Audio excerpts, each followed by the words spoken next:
karunam milanam maduram smaranam karunam kalavashadiha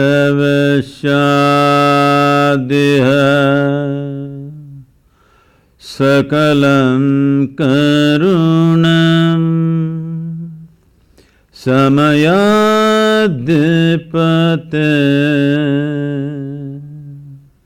akilam karunam.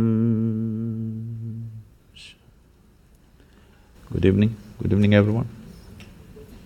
I said good evening. I thought you're not on talking terms with me already. Good evening, everyone. Welcome to Visionary Women. You probably know, and most of you know, that Sadhguru is known as being a mystic and a humanitarian. And now you see by the video that he's known for his mountain biking. This humanitarian doesn't concern with my diet, okay? Well, and he's also known for his incredible sense of humor, his warmth. Like vegetarian, non-vegetarian, humanitarian, I hope people don't misunderstand that. Yeah.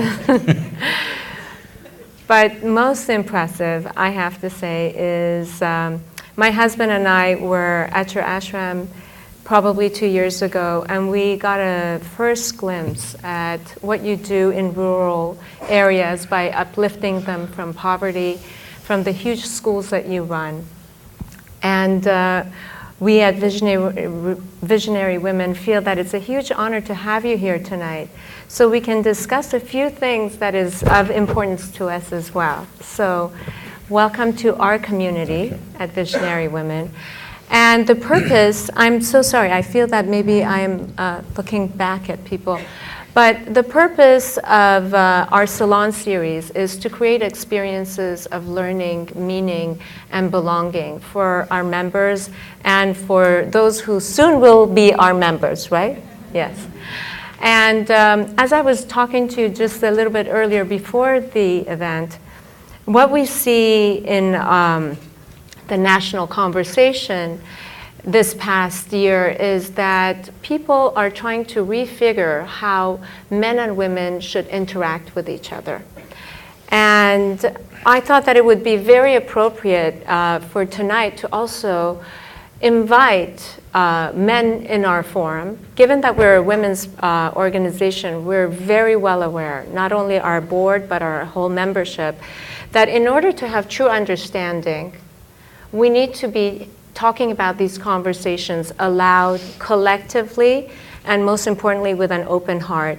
And men are our partners, our brothers, our fathers, our husbands, and our allies.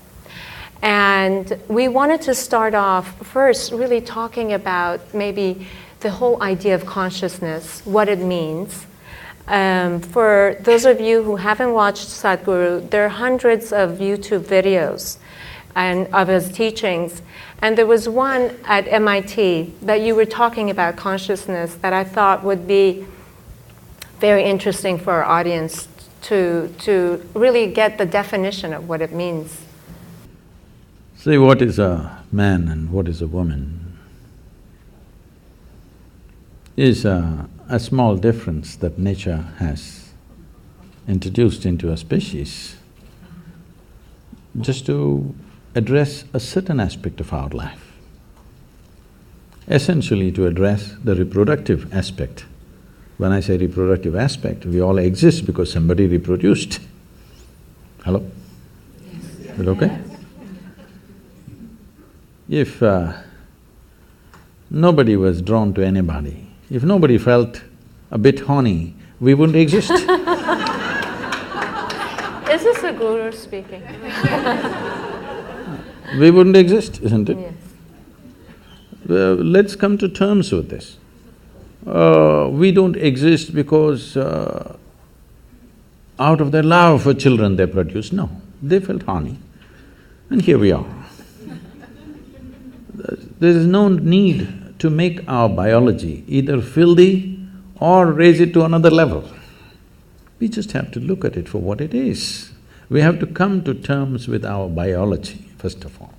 It's the most rudimentary thing, but unfortunately that's not happened to most human societies, that we have not come to terms with our biology. Body parts are ruling our minds. Yes? So it's from that context that you see this problem evolving, how to work together. I'm saying, please, if you find some gap in what I'm saying, because in a brief little bit of time, we are trying to say some profound things. Yeah. If you find a gap, you must ask a question, you must not conclude against me, okay? I can fill those gaps, but I'll create some gaps because to go quickly. Essentially, why should it matter to you? Whether you… right now, you're a man or a woman, why should it matter to me? These things matter only in bathrooms and bedrooms. Why right now it should matter to me whether you're a man or a woman? Why can't I just treat you as just one more person? Hello? This is not against anybody, because we have made human biology so big in our minds. It's become so big because we have not accepted the fundamental biological difference. Yes? Because for thousands of years, religions and philosophies have been telling you what's wrong about your biology, how the fundamentals of your biology is not okay, how the fundamentals of your biology is sin. Because of this, we came to a certain level of resistance about human biology, particularly a woman's biology. Because of this, these things have become big, because the nature of human mind is such, whatever you resist becomes the biggest thing in your mind. Right now, if I tell you as an experiment, next 10 seconds, nobody should think of monkeys. Try, please. You will only be thinking of monkeys. So this has become a crazy thing in the world. We have made human biology into such a big thing, a small difference between man and woman. We made it into such a big thing in our minds, we can't keep it down for a moment. Everywhere, wherever you are, you have to be conscious about somebody's body parts. Why? I can understand a 13, 14, 15-year-old boy, when you were 10, 11, everything was fine. Suddenly a little bit of your hormones hijacked your intelligence, and after that you just look like this. Every little bump on somebody's body looked like a world by itself. Till then you were quite okay. I think that happens at a certain point, but at least by 20, you must fix yourself. Again, you must become normal, you must be able to look at a human body just as it is, without giving it all kinds of meanings. This is what consciousness means, because consciousness is an intelligence beyond your physiological and psychological structure. See, when we sit here, your body is your body, my body is my body. No way these two things can be one. People try hard, but it never becomes one. Only when we are buried, we become one. In the soil, we become one. But as long as you and me exist here, that's your body, this is my body, very clear. That's your mind, this is my mind, very clear. These things will never become one. We can agree on a few things, but my mind is my mind, your mind is your mind, isn't it? But there is no such thing as my life and your life. This is a living cosmos. You have captured some, I have captured some, that's about it. If you… depending upon how much you capture, that will be the scale and scope of your life. This got nothing to do with anybody's biology. Biology is just a small physical difference, just to facilitate one aspect, continuation of human race, isn't it? Otherwise we could all be made one way. If there was no need, if some seeds fell out of your ears and children would come out, then we wouldn't need this difference. So this difference is to accommodate one aspect of life. If you and me are not connected in that aspect of life, I have no business what you got on your body. Yes? You have no business what is me, and I have no business what is you. The question is, if we're doing something together, well, do you make sense or do I make sense to you? That's about it.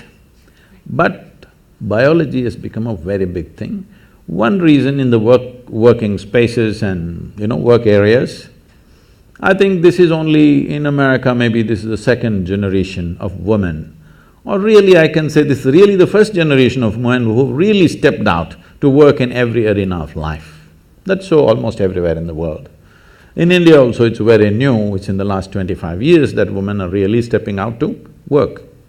This has happened not because of some liberal revolution that happened, this has happened simply because of technology.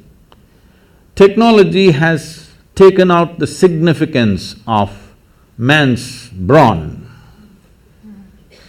When there was no technology, almost everything was done with human muscle.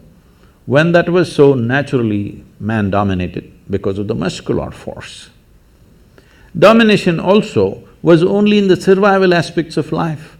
There were other aspects of life where the woman always played a significant role. We were not born to men. I was not, at least.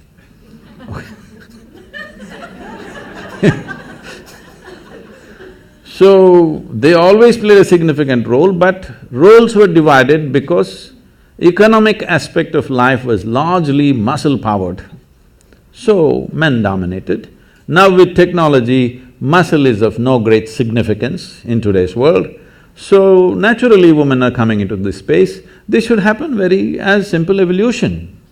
No fight is needed, no revolution is needed. Once you see muscle is not significant, women will fill those spaces. It's anyway happening. There is no need to make a big thing about it. Exploitation. If you're talking about exploitation, I want you to understand, still we are in… as a civilization, we are still in that level of crudeness of mind. It's not just women, anything weaker than us we exploit. Yes or no? Every creature on the planet we're exploiting, aren't we? Hello? Not just women, children are beaten. Why? Just because they're small. Hello? Why do you think children are beaten by a lot of people? Simply because they're smaller than you. If your children were bigger than you, would you go and beat them?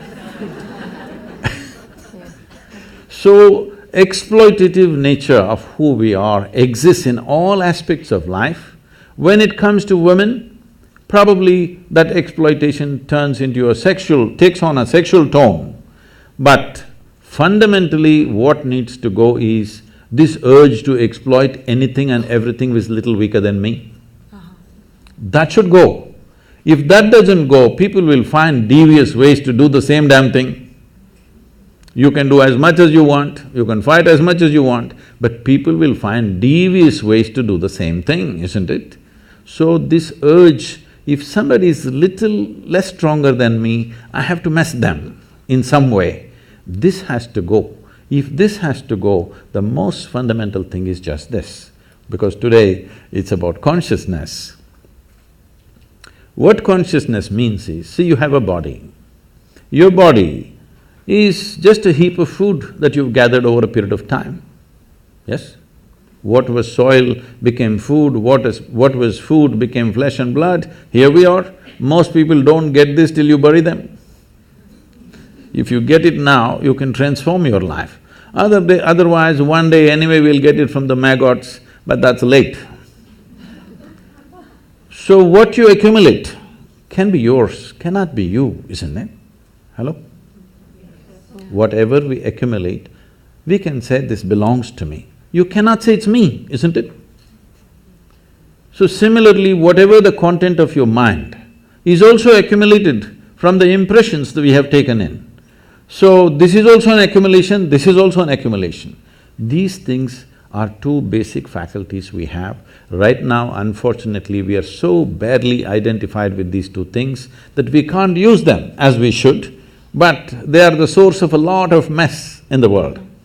So when you say consciousness, You're talking about a dimension of intelligence which is neither of the body, which is neither of your mind, but it is the source of both the body and the mind. You just eat a piece of bread and it becomes human body. Hello? Happening, right? If I take a piece of bread in my hands right here and turn it into a human body, who would you think I am? Huh? Magician? Did you see a magician making a baby?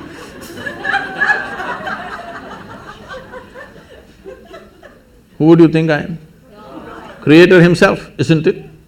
But every day you are doing this, you eat a piece of bread or a carrot or a whatever, within a few hours you make it into human body, the most complex machine on the planet. You manufacture with all kinds of trash in Los Angeles. Aren't you doing it?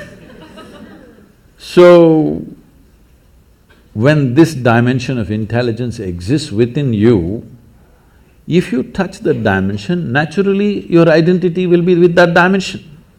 Right now, the only problem is human experience is limited to their biology and their psychological structure. Physiological and psychological structures are the only two things you have experienced. Because of this, your identities are there. Because of this body part difference between the same species has become such a big deal. But do you feel that men and women have different essences? Do they have… you've talked about the masculine and the feminine principle. Could you tell us a little bit about that? See, we should not misunderstand masculine with male and feminine with female. Female and male is a manifestation. Masculine and feminine are two fundamental qualities in nature, because physical nature in the universe happens between polarities.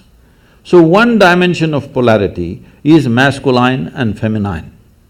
You may be a woman, but you may have more masculine in you than a man. You may be a man, you may have much more feminine in you than most women. So the question is not about being male or female. Being male or female is just a biological manifestation. Masculine and feminine is the basic polarities, which is the basis of physical creation here. So, if you want to be a complete human being, it is very important both masculine and feminine are there within you in equal proportion. Only then you are a full-fledged human being, otherwise you're a skewed human being. In this skew, you will misunderstand everything. In this skew, you will become a very limited possibility of life. If you might have seen these images probably because of the yoga studios and other things in California. You will see in India, adiyogi, or he is known as Shiva, he is seen as the ultimate man. He is the ultimate man not because he is a super macho, he is ultimate man because one half of him is a woman. Have you seen these images? One half is a very athletic man, another half is a full-fledged woman. So his body itself is one half man and one half woman. In yoga, this is called as Pingala and Ida, two dimensions of your energy within you. Only when these two things are in balance, you have a proper perspective of life. Otherwise, you have become a very biological entity. Biology is a basis. Biology cannot be the peak of who we are. So I do know that you have a quote that says that whether you're male or female, if you're not in touch with the feminine, you don't enjoy the finer things in life. So is the feminine principle things that are more receptive? See, when we say masculine, there are two fundamental forces working within us all the time. One is our instinct of survival. We want to survive. We can take survival to different levels, but essentially the instinct of survival is this one wants to, this limited entity wants to survive and do well. This instinct is there in all of us, it's there in every creature in the world. Another dimension is, there is something within you which always wants to expand. When you are in a survival mode, you want to build walls around yourself. Boundaries are important. If you let your dog loose on the street, you will see he goes on peeing all over the place. Not because he has some urinary problem, I'm sorry, I'm not able to look at you. Not because he has some urinary problem, he is building his pea kingdom. He's setting his boundaries. It's a natural instinct. Yeah. He is trying to set his own boundary all the time. This is survival instinct in all of us, that we want to build a wall, protection, self-preservation. But there's another dimension which wants to expand. If you don't empower that, if you just empower only your instinct of survival, then you will build a wall of self-preservation, and after some time you realize walls of self-preservation are also of self-imprisonment after some time. Yes? If you build a wall today you see an enemy outside and you build a wall. Tomorrow you are in your own prison. Somebody else put you into prison, that's bad. But you yourself put you into your prison, that's horror. Yes? So the instinct of self-preservation has to be consciously balanced, otherwise we'll end up building walls and walls. Oh, I'm in California. This is so funny.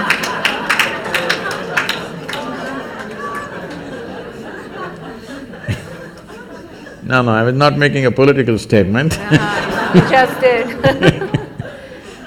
So, inevitably, when we feel unsafe, we'll build a wall. So, the instinct of self-preservation cannot be ignored, it is there, obviously, isn't it? Obviously, it is there in all of us. Walls are not always of brick and mortar, there are a variety of walls we set up. But the longing to expand is also there. How much expansion do you want if you sincerely look at this? Today if you're here, you want to be a little bigger, if you're there, you want to be a little bigger. But suppose I make you the queen of this planet. Hello? Don't look at me hopefully, huh? Why will I commit such a blunder? Suppose I make you the queen of this planet, will you be fulfilled? No. You will look at the moon. Why not that? If I give you the moon, will you keep quiet? You will look at the next galaxy. If I give you one galaxy, will you keep quiet? You will look at the other galaxies. So there is something within you which wants to expand. How much expansion do you believe will settle you? If you really look at it, you want to expand boundlessly. There is something within you which does not like boundaries, please look at this. Yeah. If I imprison you right now in a 5x5 cubicle, you will feel horrible. So tomorrow we'll announce your liberation and liberate you into your 10x10 cubicle. Now you will feel wonderful for a day. And then you will feel horrible in the 10x10 cubicle. We will liberate you into your 100x100 cubicle, you will feel really great for 3 days. Again you'll feel the same thing. It doesn't matter where I set the boundary. The moment you can feel the boundary, you want to break it, isn't it? So there is something within you which does not like boundaries.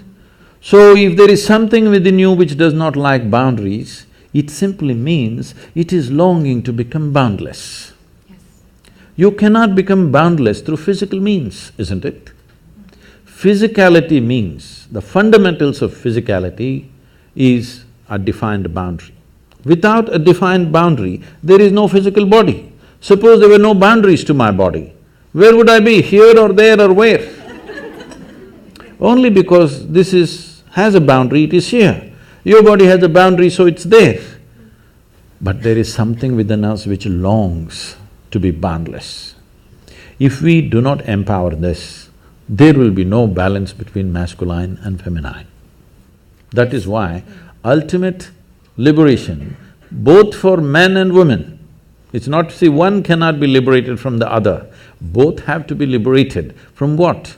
From this bondage of being stuck in our own bodies and identified with little bodily changes that we have between us and go on endlessly about the same debate. No, unless we become free from the identification of our own physical form, there is really no freedom. This is what consciousness means, an intelligence which creates this body Today there's a whole lot of interest in the Western world about the brain. In the yogic sciences, we do not attach much significance to the brain because we think through the entire body. This is the way of women for a long time. They thought with their body. They did not have all those complicated thoughts that men were struggling with, but they simply knew what to do, what not to do, because they thought with their entire body, because their body was doing things which no brain can do. Even now, if I ask you, what you call as intelligence in modern terms, in today's educated world, what people think is mind is a combination of memory and intelligence, isn't it so? Memory and your ability to concoct something out of what you remember, the data that you have, and what you make out of it and use it, now you're considered smart, isn't it? Let's start with memory. See, if I ask you 10 generations ago how your grandmothers looked like, do you remember? No. Do you remember? No. But your great-great-great-grandmother's nose is sitting on your face right now. Your body remembers or no? Your body remembers or no? How your skin tone was 1,000,000 years ago for your forefathers, your body still remembers, yes or no? So in terms of memory, what your body carries is trillions of times more than what your brain can ever carry. Yes or no? Yes. The complexity of activity that are happening in a single molecule of DNA, with all your brains you can't figure it. Yes or no? More complicated activity is happening here than here. Yes? So, this is a body of intelligence. The question is, can you employ it or do you just run on one thing? In the yogic sciences, we look at human intelligence as 16 parts. So this is like a 16-wheeled truck, but you choose to drive it on one wheel. Very strenuous. So you will see educated people are the most stressful people on the planet because they are driving a 16-wheel truck on one wheel, very difficult. Their intellect, their thought is the only damn thing they're trying to use, and it's very difficult. You don't have to think through everything. You know, can I tell a small story? Yes, please. My great-grandmother lived to be 113. Wow. Okay That's not the only achievement she had. She got married when she was 14. And those days in India, an unmarried girl cannot use tobacco, but once she is married, she is free to use tobacco. So on the first day, she exercised her right to use tobacco, and she lived in a certain way. People started saying, she's a devil of a woman.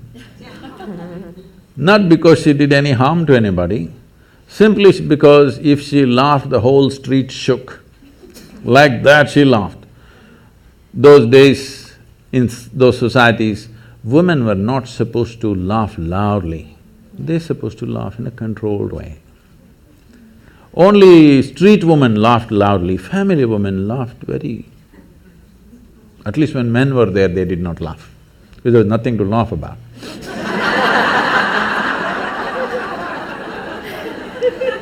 But she laughed in such a way that the whole street would shake if she laughed. So people said she laughs like a devil. Always, unfortunately, this is the whole thing. The devil is a laughing one. God is a dead serious one. It's your choice. So, she lived wild. Wild means, at the age of 67 or 68, she lost her husband, and then she decided, this is a very large land-owning family. So she moved out from the family and built a small temple with her own hands in somebody else's land. Somebody else means another family's land, not without permission, with their permission, but she was family's disgrace because this family owns hundreds and hundreds of acres of land and she sets up her stupid temple in somebody else's land, the whole family, oh my God, she's ashamed. And she built a temple, not for any god, she sat there. She is the main piece. No god, she just sat there and people started visiting her. And slowly, this following grew for her and she'll just live there. When we went there for vacation, she would come to see us. She was an incredible woman, she just captured me in a certain way simply because one thing, she laughed. Another thing, when I met her, she was over 100 years of age and her hair, full hair below her knees. She would leave her hair loose and dance like that.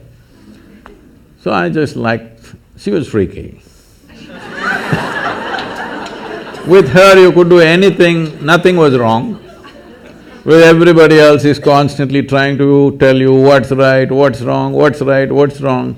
With this one woman you could do what you want and she was fine. And sometimes, she would be crying and laughing at the same time. I'd ask, what's happening with you? Are you crazy? Everybody says you're crazy. Why are you crying and laughing at the same time?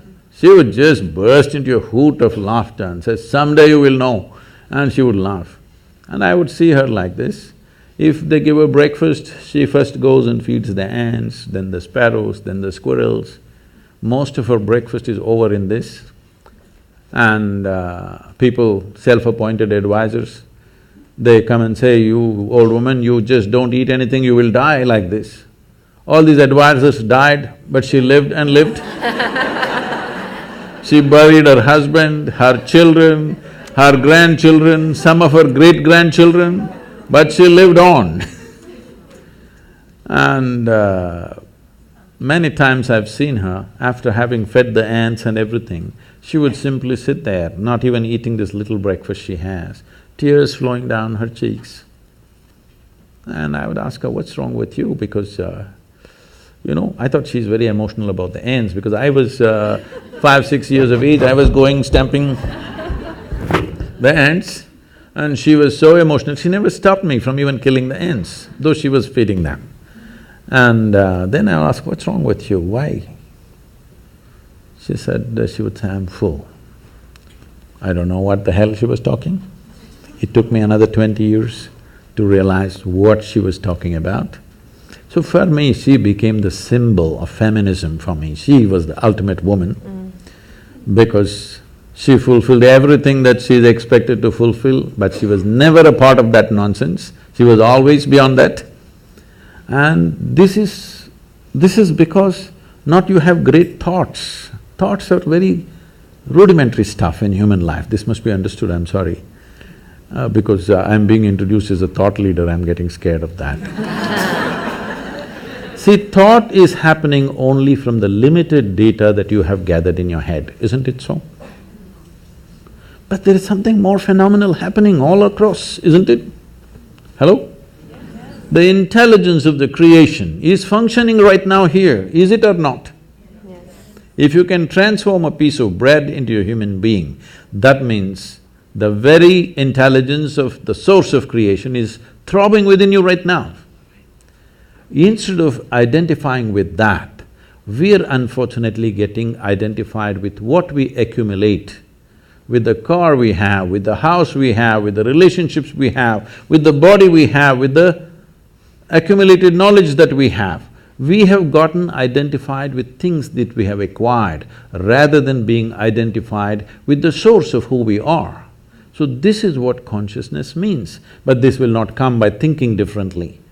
You must touch that dimension beyond physiological and psychological process. This is something that must happen. When that happens, there will be no problem about who is a man, who is a woman. Could you please tell us how we can touch that dimension?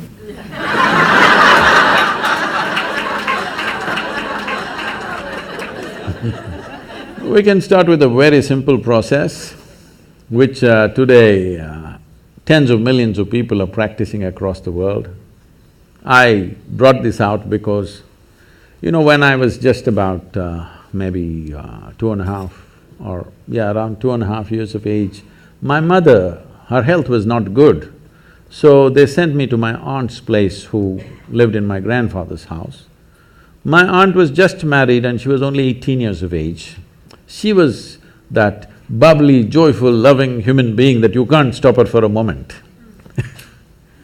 And she took me in as her own and we became great friends. I was there for nearly 2 years maybe, but after that I came back to my parents, but I always developed that close relationship with her, not of an aunt, but we became buddies right through our life. Then a time came and her life went on like normal, marriage good, children cute, and the boy got educated and went somewhere and the girl got married as she wished and grandchildren came, everything wonderful. Then she got some ailment. Then she knew in the next 2 years she's going to die, max 2 years. Then I saw this wonderful human being deteriorating into nothing. Total mess she became. This such a loving, joyful, exuberant human being that nobody could stop suddenly became a wreck. I just looked at her. I was into too much travels here and there, I tried to catch up with her, but nothing much could be done with her because she just shattered. I just looked at her and saw the only problem with her is she knew two things, her physiological structure and her psychological structure. She managed it well and kept herself loving, joyful, wonderful, everything. The moment she realized these two things are going to end, she's finished. She's just finished. You can't believe such a wonderful human being became so nasty and miserable and broken. At that time I thought, this is something that needs to happen. So we started what is called as, in Tamil Nadu, we started this Urusuttu Anmikam. This means one drop spirituality. Everybody must have at least a drop of something which is beyond your body, which is beyond your mind, something within you which is not a concoction of your mind. A place to stand beyond physiological and psychological process must be there in every life. As a part of this, we launched what is called today being practiced by many people. Is anybody practicing Isha Kriya here? Yeah. This is a simple process. Initially, it looks like a psychological process because people can't keep their mind aside, they have to use it in some way. So we are going through the psychological process, but if you go deep enough into it, if you sit here, your body will be here, your mind will be there, what is you is little away from that. Once there is a little distance between you and your body, between you and your mind, this is the end of suffering. Because human suffering happens only on two different levels, physiological suffering, psychological suffering. Do you know any other kind of suffering? Hello? No. Physical suffering, mental suffering, this is all. Once there is a distance between you and your body, between you and your mind, this is the end of suffering. This must happen to you not at the end of your life, at the very beginning of your life, because the fear of suffering is what has crippled humanity. A human being has not explored the full depth and dimension of who they are simply because of the fear of suffering. What will happen to me? What will happen to me? Is always the concern, isn't it? Suppose you came to this kind of ease, that if you sit here, whatever the hell happens to me, this is how I will be. If this assurance and ease came into your life, then you would explore life in many more ways than you're doing it right now, isn't it so? This needs to happen. If we want to unleash human genius on this planet, the fear of suffering has to go.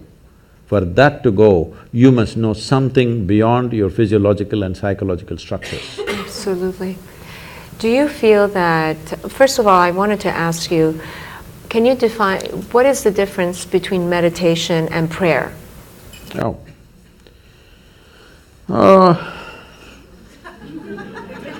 You're trying to get me into trouble. Yes. No, because some people say my prayer is like meditation. Could be. It could be, but probably meditation is more of a form of listening, I would imagine. See, there is something called as organized prayer, and there is something that all of us may experience at some point. You don't have to be religious for this. Sometimes you become prayerful. You saw a glorious sunset, you just sat there without knowing why. You're not saying anything to the sun, after all he's going. Simply, just the beauty and the magnificent nature of what it is, maybe your hands came together like this, something you did. It happens, right?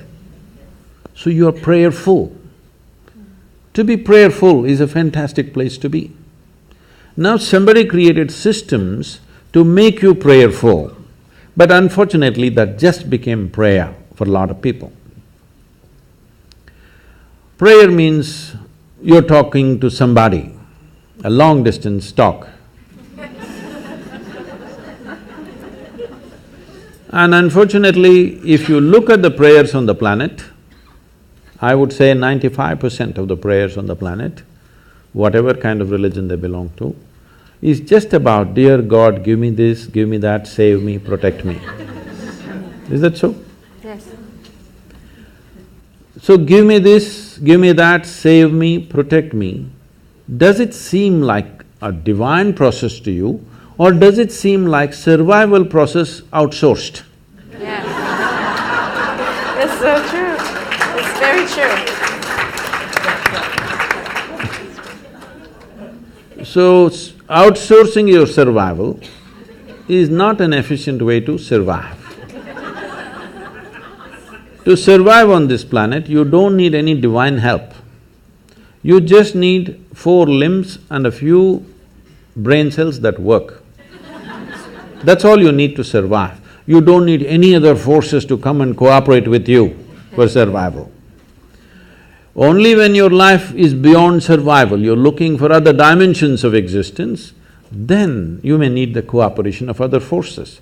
For survival, when a worm can survive, an insect can survive, a bird can survive, an animal can survive, with such a big brain you cannot survive, what is this? The only problem may be you want to survive like somebody else, that is a problem. That's not going to be ever achieved, because somebody else will always be doing something different or better or whatever you think it is. So, prayer as a process, unfortunately, has become talking process. If you are prayerful, it's fantastic. So being in meditation, see, the English word meditation is not specific to anything, it's a general term. If somebody sits here with eyes closed, we say they're meditating. But with eyes closed, you can do many things. You can do japa, tapa, dharana, dhyana, samadhi, shoonya, samyama. There are many things you can do. Or you might have just mastered the art of sleeping in vertical postures. That is also an art. So, the word… English word meditation is not describing anything specific. But as you said one word, listening. Listening is a dangerous thing, because if you start listening, people will think, listen to what? Listen to God. All those people, I'm saying with this all due respect, so those who are devout, those who are prayerful, that's a different matter. But people who claimed they heard God speaking, they did the most terrible things on this planet. Yes or no? Because they said, God told me this, God told me that, it gave them license to do all kinds of horrors on this planet. And especially as women, you should not subscribe to this, because millions of women have been burnt alive because God told something, okay? So, listening is a dangerous word. The moment you say listen, people will start listening to all kinds of conversations that are happening. But to become listening is a wonderful thing. If you take these words literally, prayer, listening, all these things can become ugly, because people always have this thing about What is my experience of life? I translate everything according to that, isn't it? Whatever is told to me, I will translate it within the limitations of my experience of life. With this, if you say, listen, they must listen to somebody. Whom should I listen to? God or devil? Please listen to God. Then he starts talking. So, listening is a quality. In yoga, we call this being a sati. Oh, that's very wonderful, because sati also means a woman. Sati also means a wife. So we call this Satipattana. Have you heard this word? Anapana Sati Yoga. This means just to wait upon something. Because they saw in ancient societies, women had a certain quality of waiting which made them very special.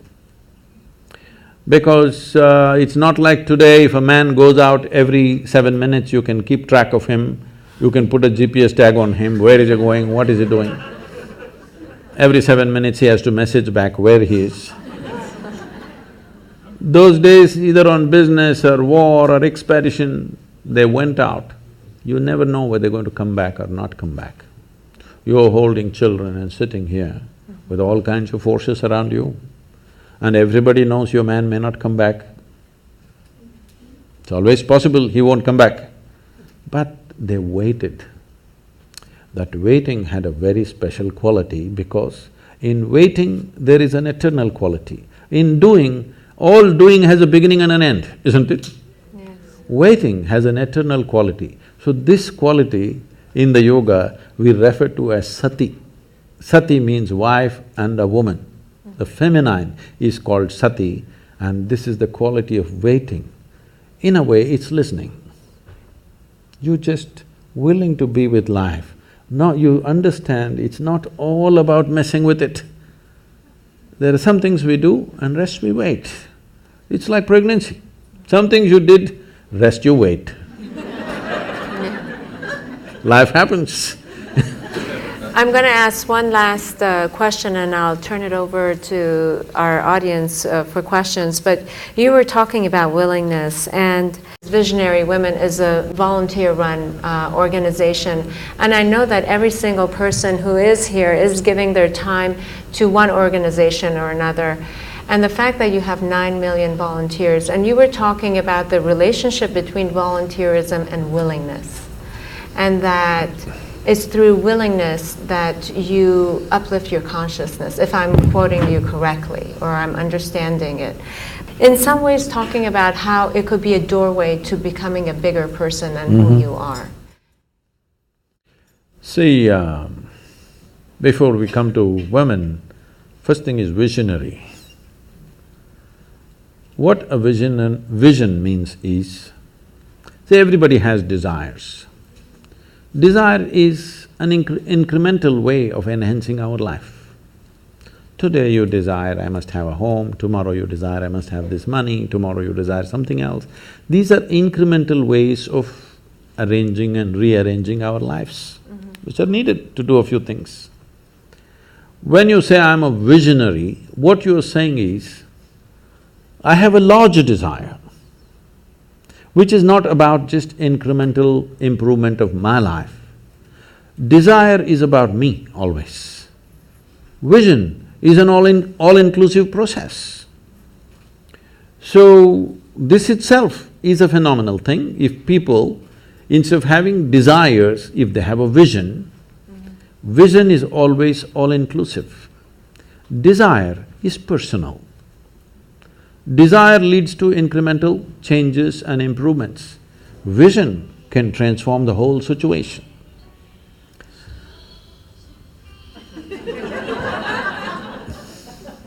I like music.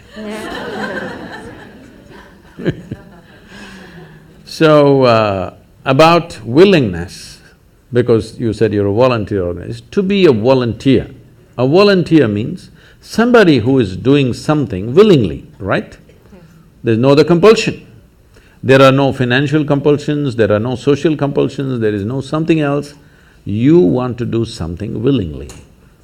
So when you're a willing participant, right now, you're a volunteer. I'm asking all of you, right now, are you compelled to be here or are you here voluntarily? Oh, thank you. Because I have spoken to conscripted people also. I have spoken in the prisons, I have spoken in many places. So you're here willingly. You're doing something willingly is the fundamental of your joy, isn't it so? Hello? However simple or stupid or idiotic activity it is, I am doing something willingly, makes a world of difference, isn't it so? Hello? Yes. The difference between heaven and hell is just this. You're doing something willingly, that's your heaven. You're doing something unwillingly, that's your hell. We have already taken on attitudes, what we like and what we don't like. I like this person, I don't like this person. Now with this person I will do things willingly, with this person I'll do things unwillingly. This may be two people, two aspects of life, two communities, two nations, two many things. This I will do willingly, this I do unwillingly. This means I've decided in my mind this is good, this is bad. When I hear even on national news channels, good guys and bad guys, it just…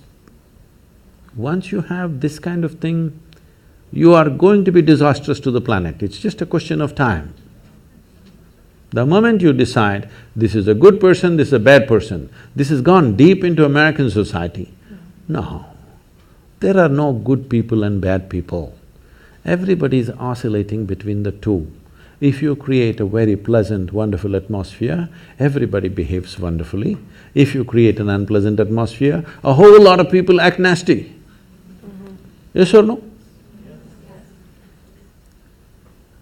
There are joyful people and miserable people, but there are no good people and bad people. That's big.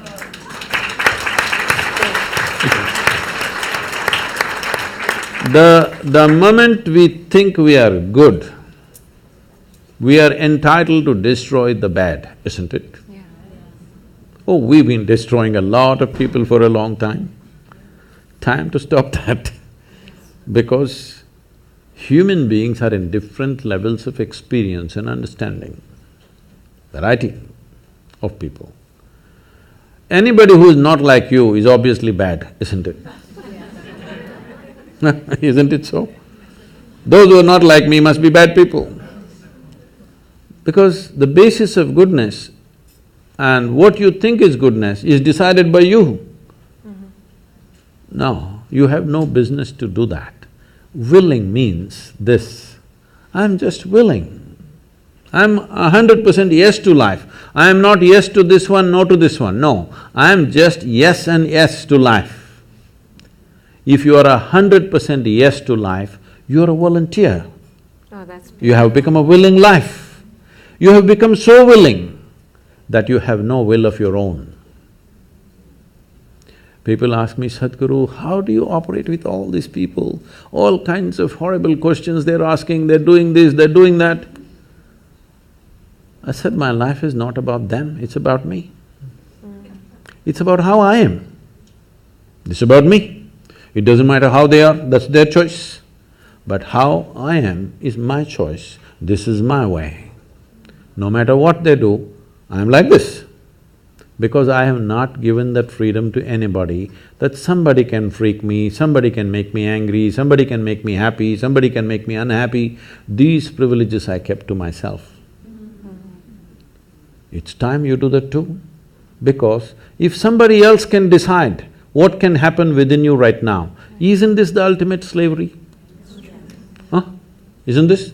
Someone else can decide what should happen within you. What happens around you, of course, so many people decide. What happens around us is not 100% ours. But what happens within me must be my making, isn't it? Right now, just about anybody can freak anybody because they're not volunteers, they're unwilling. Volunteering means you have no will of your own, you can do whatever is needed. You know, we are a volunteer organization, this means all kinds of people. Most of them are not qualified for the jobs that they're doing. And I cannot fire them because they're volunteers.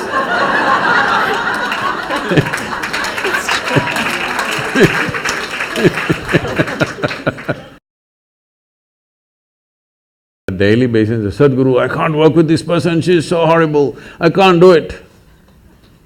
I tell them, see, in this world, this is the sort of people who exist, like this, like this, like this, like this is the kind of people there are.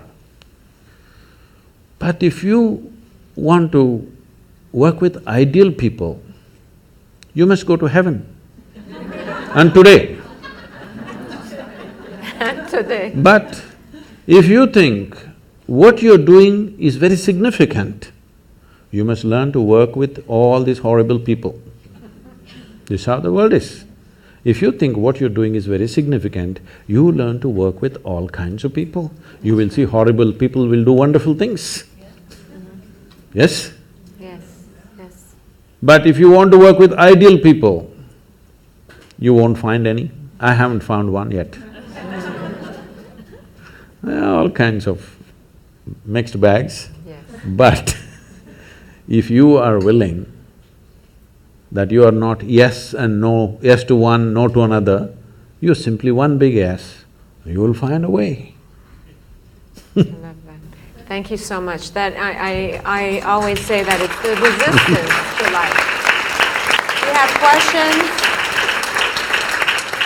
Since the early 20th century, physicists have been, like Max Planck and Einstein and any number of physicists have been positing that consciousness is causative of physical reality. Mm-hmm. That consciousness comes first before physical reality has been manifested. I'd like to hear if you have any comment about that. Mm-hmm. I'll need a few minutes for this question. Yes, please. I'm sure, at least when you were in school, you blew some soap bubbles, did you? Soap bubbles?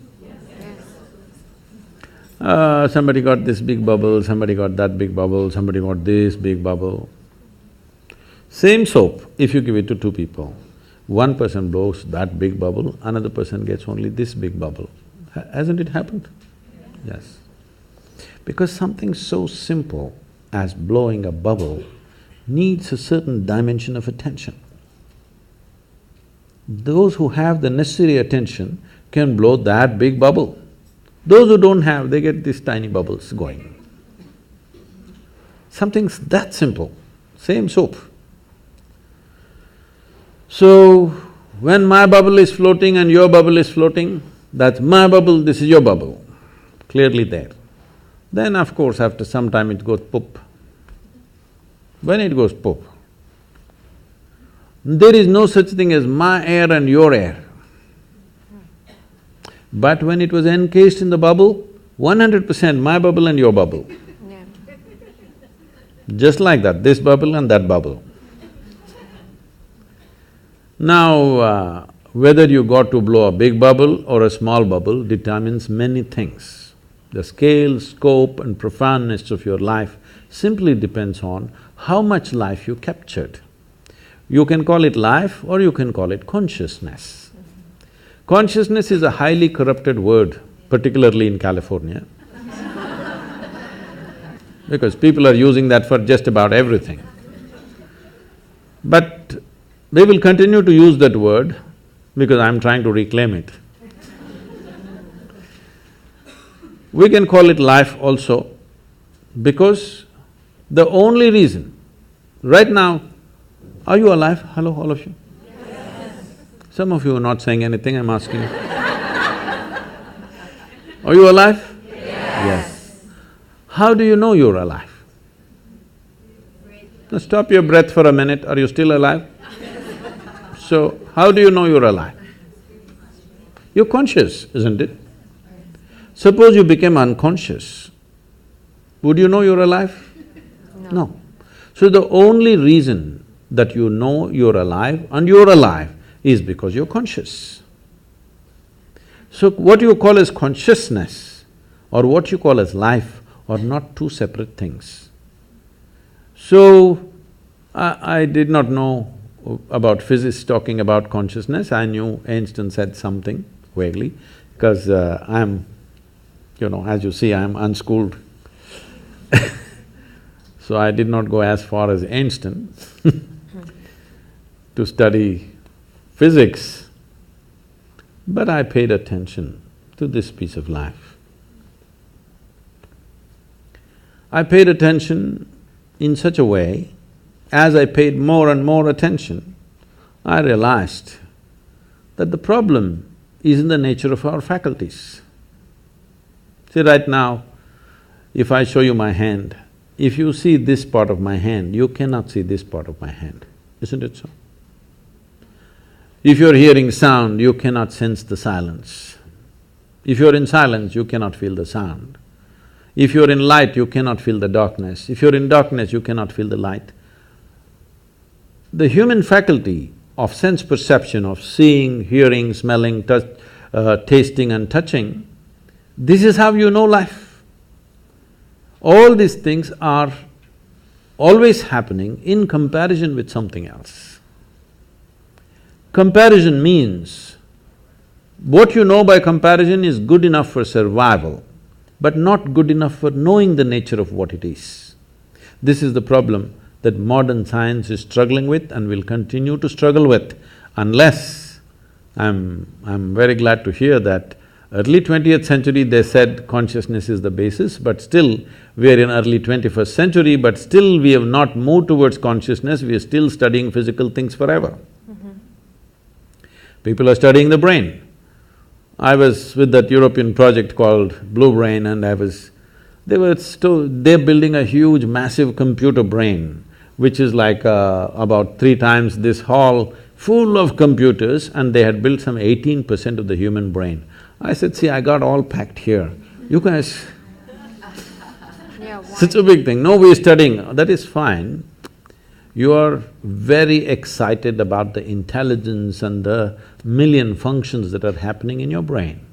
But even the brain was created from within, from the bread that you eat, isn't it so? Hello? Even the brain. Why are you not interested in that which creates the body and the brain? Definitely it's more intelligent than the brain, isn't it? So, if you want to put a label on that, we can call it consciousness. I generally just call it life. Or if you want to call it God, you can call it. You want to call it the creator, you can call it. Because today there are gender issues, we will stick to life. So, life is not… as we went through this, when it comes to body and mind, there is you and me. When it comes to life, there is no you and me. This is a living space. We just captured a little bit. So this is going on. If we lose this ability to hold it, even if everything, all the organs in your body are functioning, still you will not live, isn't it? People do die of old age even if they don't have any disease or ailment, because life chooses to leave for whatever reason. So, what you're referring to as consciousness is definitely the basis of all physical existence. Well, modern physicists have gone on to say that over 99.999 whatever number of nines in an atom is empty. It's empty space. Only a minuscule is physical. This is the same proportion approximately even in the cosmos, that over 99% plus is empty, only physical manifestation is very small. If you look up in the sky in the night, because your visual apparatus are in a certain way, which are very deceptive, it makes you think, oh my God, millions of stars. But actually, the largest thing out there is empty space, isn't it? Most people will never see that because our visual apparatus are tuned to see physical matter. You can only see that which stops light. Please look at this carefully. You can see my hand right now only because it stops light, isn't it? If my hand allowed light to pass through, you wouldn't see. Right now there is something here very vital for your life that you're not seeing, which is the air that you breathe. You cannot see, but isn't that more important than my hand? Hello? So there is a living cosmos which is the basis of everything. It's just thrown out a little bit of physical matter, including your little body. But we have gotten so identified with this physicality, its form and its shape, and now the gender of it has become a big deal. Because of that, we are seeing life in a very small way. The 99.9%, is that life or the 0.1% is life? Please tell me. The bigger thing, isn't it? This is just a small manifestation, but we are still very juvenile as a species. In the sense, we are still…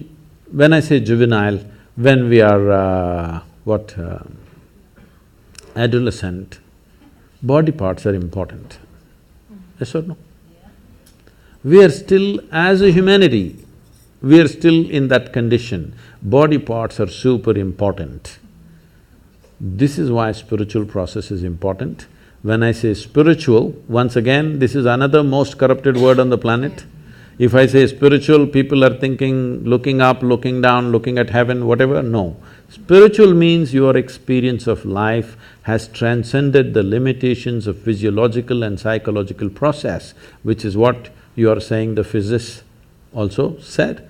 That's very wise of them, that without experience, with inference, they are saying that we acknowledge their intelligence, but after 1 century, we are still not there as a race, as a human species. But one thing I must share with you here is, I was just telling Nicholas, which came back to me because he asked some question. See, when I started doing this work 36, 37 years ago, what I found was when I conducted events and programs, over 82 to 85% of the people came because of physical ailments, because they knew this will give relief. Only 12 to 15% of the people came there, want to know something, experience something. But today, over 87, 88% of the people come because they want to know something, experience something. Only 10 to 12% of the people come for ailments, which is a phenomenal shift in the human society.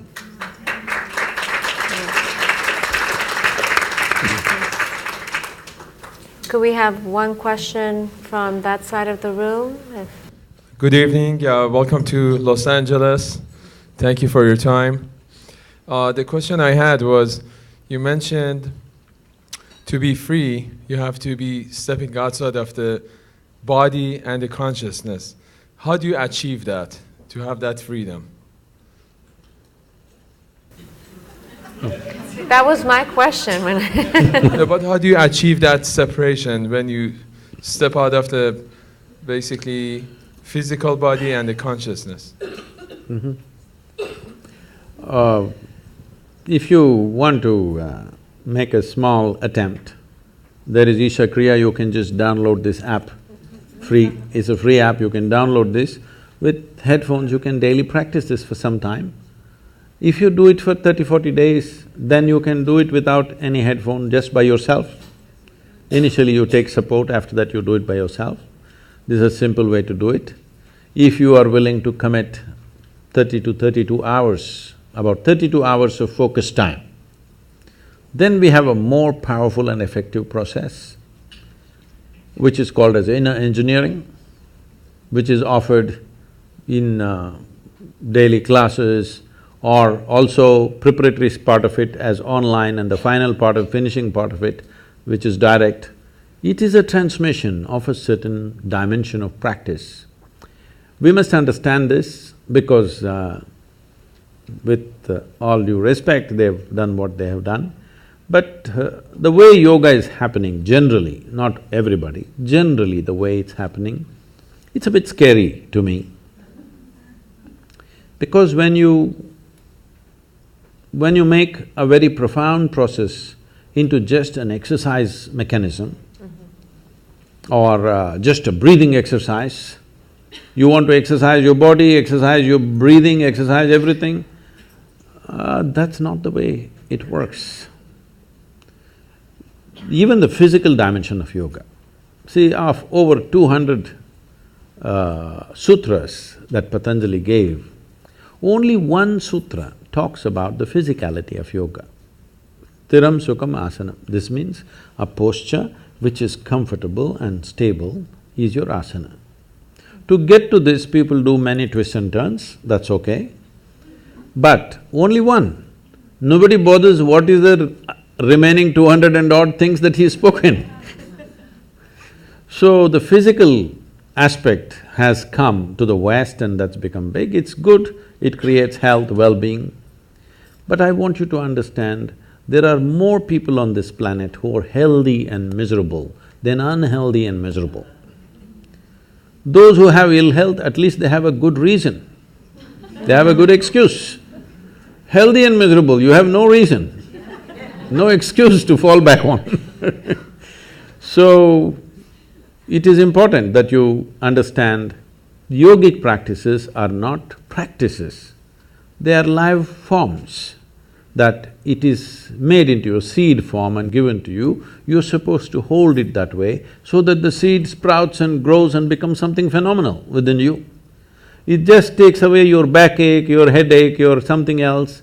This is not of great significance, but I understand if your backache is aching right now, that is the biggest thing in the universe. Yes or no? Right now you have a headache.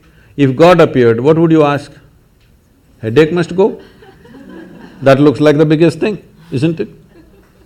So I understand, when body is in trouble, keeping the body well is important because even if your little finger is hurting right now, this little finger will become the center of the universe. Yes or no? When it is fine, you can just ignore this body and simply sit here and talk about other things. Little finger is feeling like hell, little finger will become the center of the universe. So, keeping the body well is important for that reason, so that you can keep it aside. If it's very well and no issue, you can just keep it aside and look at other dimensions of life. If this is trouble, our entire focus will remain on this, isn't it? So, inner engineering is that kind of a process. There is a powerful system called Shambhavi, where it is given in a seed form. It is a planting that you do and slowly evolves within you. Millions of people, this is one thing I'm proud of in my life is, today there are millions of people, men and women. In the morning if they close their eyes, tears of ecstasy are flowing. I think this is fantastic. People ask me, Sadhguru, what's the greatest thing you've done? I said, tears. Tears of love and ecstasy are flowing. That's a great work. Thank you so much. I think our time is up, but Sadhguru, we want to thank you for this evening. On behalf of Visionary Women, we also want to donate to the Girl Child Project of Isha Foundation. And if you have 2 minutes to talk about what you're doing to help the status of girls, young girls in India, we would very much appreciate it. And Shelley, I'm going to put my shoes on and please join us. I think a little bit of video was there in the introductory video about the rural India, the programs that are happening. I don't know if you saw that, like a 70-year-old woman is playing a game. You saw that she's throwing a ball or something. So this is a movement we started about 17, 18 years ago. And today, the next event is coming on 9th of December. I'm there for that event and over 10,636 men and women are participating in the event, that is, as players. Over 150 to 200,000 people will be there as spectators. The people who are playing are just ordinary men and women, especially women in rural India have never played a game in their life. After they're probably 7, 8 years of age, they never played a game. But now they're coming out and participating in a public tournament in front of everybody, it's on the television and ministers and celebrities are coming there to give prizes for them. It's an exhilarating experience for them. One thing it did was, it leveled out many differences of lines of religion, caste, creed, we leveled it out with these simple games. And in our schools in rural India, in very remote places, we have schools where at least 43–44% of the students are first generation going to school. In this, right now the average school-going children, about 61% are girls. Because in our schools, we have made sure the girls are safe, there are proper bathrooms for them, and there is a culture where they are respected and not made fun of, and there are small things about biology which is the basis of our birth, but unfortunately we think it's some kind of funny thing. These things we have leveled out, we've created different culture in the schools, so the parents feel very comfortable, their grown-up girls going to school, in this kind of school where the atmosphere is healthy. So this we are trying to bring, and we've created 12 schools where we incubate teachers, and we've adopted over 4,600 schools, government schools, and we are operating in them. This is making a big difference for the girl child, because first thing I do is, we make our people committed volunteers to go and visit the bathrooms. How are the bathrooms kept? Because bathroom decides whether the girl goes to school on particular days of the month or not. The quality of the bathroom decides whether she goes to school or not. And if she doesn't go to school on those few days, next day when she goes, it's a kind of a joke all over the place. It's like… it's very unfortunate, but this happens. So, first thing is, when we adopt a school, first thing is, I send most important people in the organization to go visit the bathroom. I don't care how the classroom is, how is the bathroom? It is important. So as simple as it seems, when you don't have it, it becomes so important, These are simple things, but when they don't exist, how significant they become. Whether that particular girl goes far in her life or just gets trapped in some limited situation is determined by the quality of the bathroom we provide there. Yes. So this is the kind of change, there's a lot more to be done, but with whatever resources we have, I'm keeping the volunteers, I'm not just a guru, I'm a slave driver. We've been delighted and honored to have you with us this evening, and we want everyone in the audience to know that the proceeds from tonight's event are going to the Girl Child Program that we are delighted to be able to support. So give me a minute. So we must understand this, what we call as human life is just a certain amount of time and energy. Yeah. As we sit here, since the time you came in, all of us are 2 hours closer to our graves. Yes, time is… it's not time ticking away, it's our life ticking away, yes? We are mortal life, limited amount of time. This is our time on this planet. We are a generation of people who are empowered like never before. No generation ever in the history of humanity was empowered the way we are empowered. Our ability to communicate, our ability to do things in the world. So we have the possibility that we could become the greatest generation ever, or we just sit by and let it flow, because if you sit also time goes, if you sleep also time goes, if you create something wonderful time goes, if you don't do anything time goes. That's right. Yes?